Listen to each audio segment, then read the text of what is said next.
هذا الحين ايوه، لكني انا معي خبره يا ابو محمد. تقريبا اشتغل ساعة 10 اجلسوا 10 من ذا الحين ما تشوف.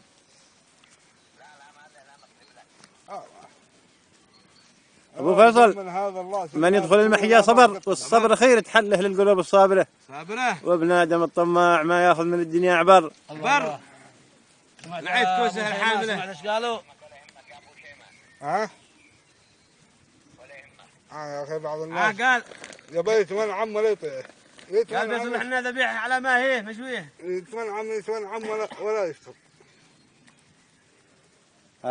هذا ابو شيماء.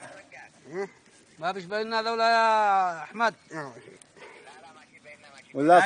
ولا صوت اللقاسي مزوج مدرمه. يا اخي عادي براك قلنا نعم. ما اقول لك ذلك. حلال ما بعد قرح له بندق.